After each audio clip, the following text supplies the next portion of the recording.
Chapter 12. Peter's First Battle. While the dwarf and the white witch were saying this, miles away the beaver and the children were walking on hour after hour into what seemed a delicious dream.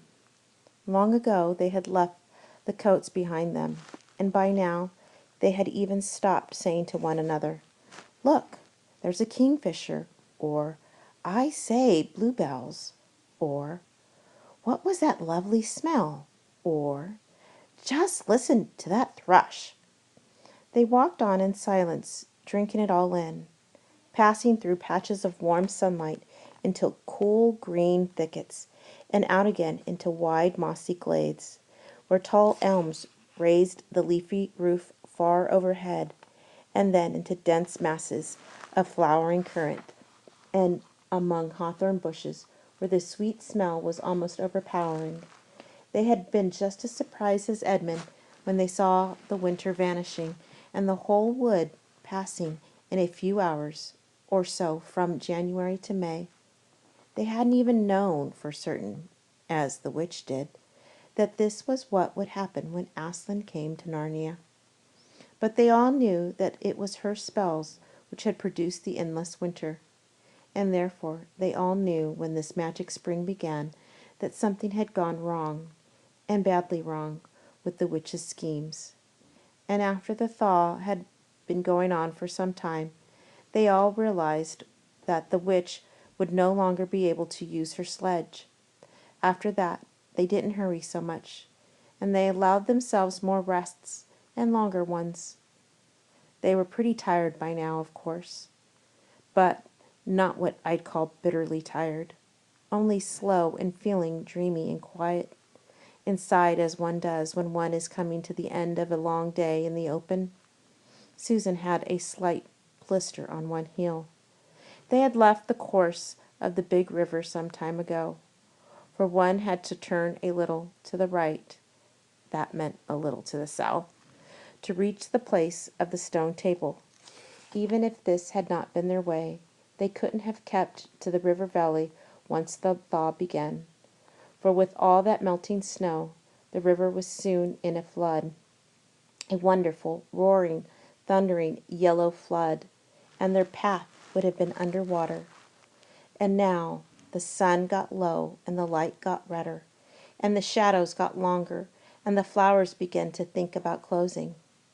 "Not long now," said Mr. Beaver, and began leading them uphill, across some very deep springy moss. It felt nice under their tired feet, in a place where only tall trees grew, very wide apart. The climb, coming at the end of the long day, made them all pant and blow. And just as Lucy was wondering whether she could really get to the top without another long rest, suddenly they were at the top, and this was what they saw. They were on a green open space from which you could look down on the forest spreading as far as one could see in every direction, except right ahead. There, far to the east, was something twinkling and moving. "By gum," whispered Peter to Susan, "the sea!" In the very middle of this open hilltop was the stone table. It was a great grim slab of gray stone, supported on 4 upright stones. It looked very old, and it was cut all over with strange lines and figures that might be the letters of an unknown language. They gave you a curious feeling when you looked at them. The next thing they saw was a pavilion pitched on one side of the open place. A wonderful pavilion it was, and especially now when the light of the setting sun fell upon it, with sides of what looked like yellow silk, and cords of crimson, and tent pegs of ivory, and high above it on a pole a banner, which bore a red rampant lion, fluttered in the breeze which was blowing in their faces from the far-off sea. While they were looking at this, they heard a sound of music on their right, and turning in that direction, they saw what they had come to see. Aslan stood in the center of a crowd of creatures who had grouped themselves around him, in the shape of a half moon. There were tree women there, and the well women, dryads and naiads, as they used to be called in our world, who had stringed instruments. It was they who had made the music. There were 4 great centaurs. The horse part of them was like huge English farm horses, and the man part was like stern but beautiful giants. There was also a unicorn, and a bull with the head of a man, and a pelican, and an eagle, and a great dog.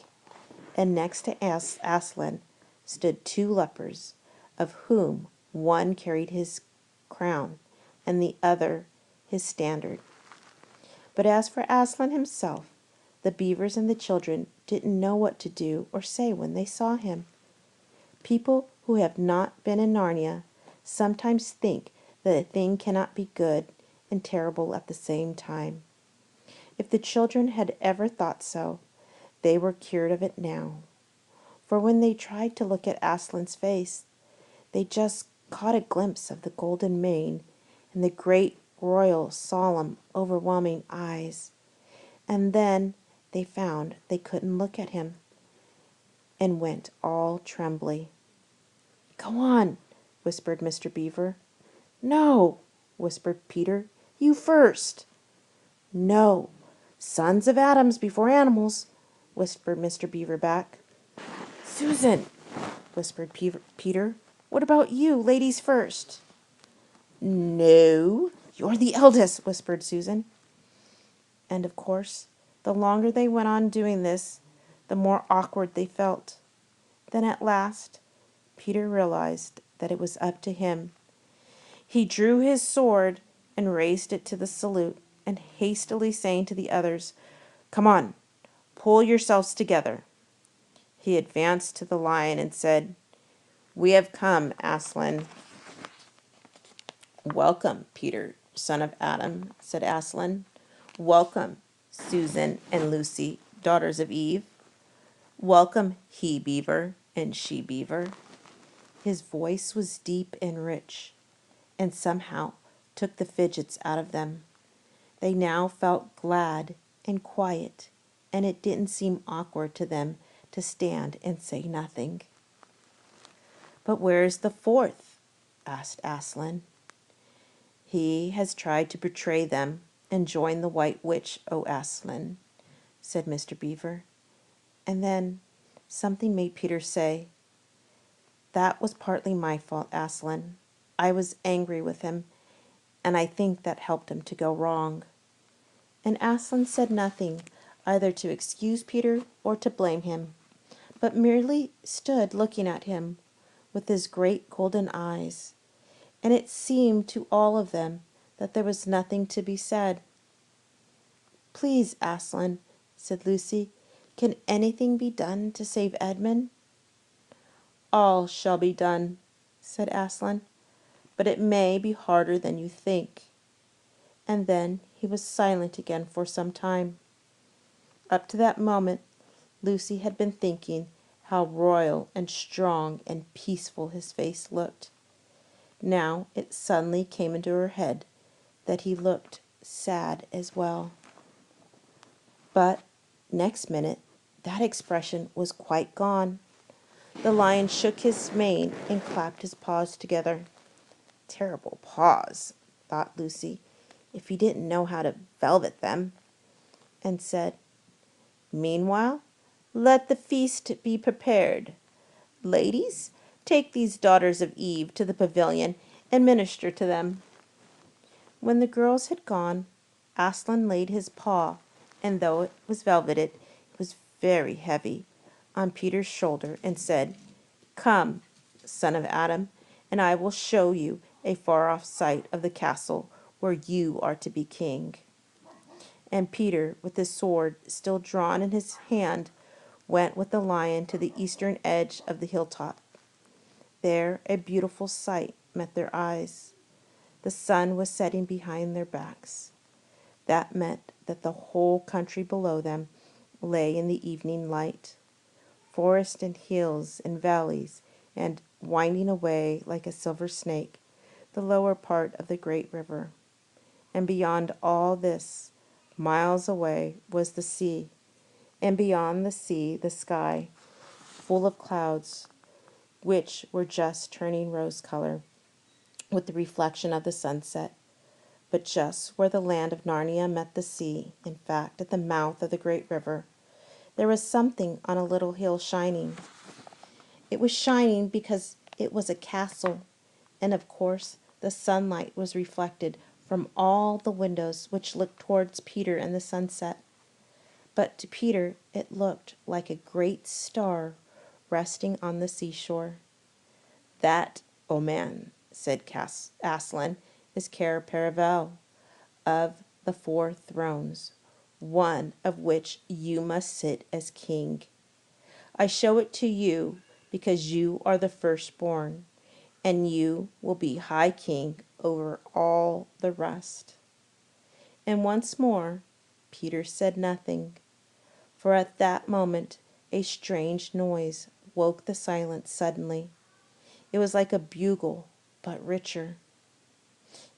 It is your sister's horn, said Aslan to Peter, in a low voice, so low as to almost be a purr, if it is not disrespectful to think of a lion purring.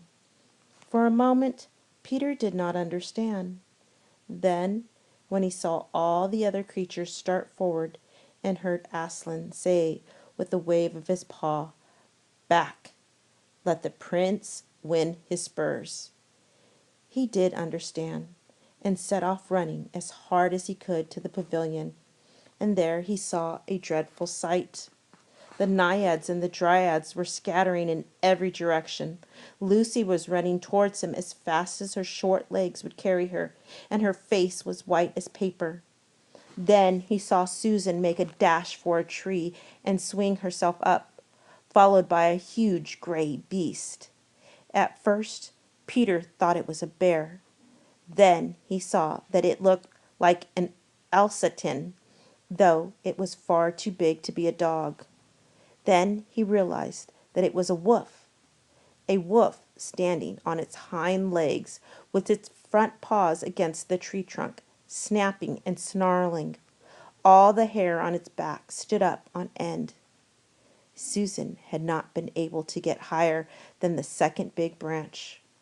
One of her legs hung down so that her foot was only an inch or two above the snapping teeth. Peter wondered why she did not get higher, or at least take a better grip. Then he realized that she was just going to faint, and that if she fainted, she would fall off. Peter did not feel very brave. Indeed, he felt he was going to be sick. But that made no difference to what he had to do. He rushed straight up to the monster and aimed a slash of his sword at its side. The stroke never reached the wolf.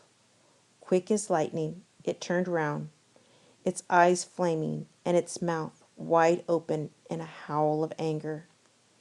If it had not been so angry that it simply had to howl, it would have got him by the throat at once. As it was, though, all this happened too quickly for Peter to think at all. He had just time to duck down and plunge his sword as hard as he could between the brute's four legs into its heart. Then came a horrible, confused moment, like something in a nightmare. He was tugging and pulling, and the wolf seemed neither alive nor dead, and its bared teeth knocked against his forehead, and everything was blood and heat and hair. A moment later he found that the monster lay dead, and he had drawn his sword out of it and was straightening his back and rubbing the sweat off his face and out of his eyes. He felt tired all over. Then, after a bit, Susan came down the tree. She and Peter felt pretty shaky when they met, and I won't say there wasn't kissing and crying on both sides. But in Narnia, no one thinks any the worse of you for that. "Quick, quick!" shouted the voice of Aslan. "Centaurs, eagles! I see another wolf in the thickets. There, behind you. He has just darted away. After him, all of you. He will be going to his mistress. Now is your chance to find the witch and rescue the fourth son of Adam." And instantly, with a thunder of hoofs and a beating of wings, a dozen or so of the swiftest creatures disappeared into the gathering darkness. Peter, still out of breath, turned and saw Aslan close at hand. "You have forgotten to clean your sword," said Aslan. It was true. Peter blushed when he looked at the bright blade and saw it all smeared with the wolf's hair and blood. He stooped down and wiped it quite clean on the grass, and then wiped it quite dry on his coat. "Hand it to me and kneel, son of Adam," said Aslan, and when Peter had done so, he struck him with the flat of the blade and said, "Rise up, Sir Peter Fenris Bane, and whatever happens, never forget to wipe your sword."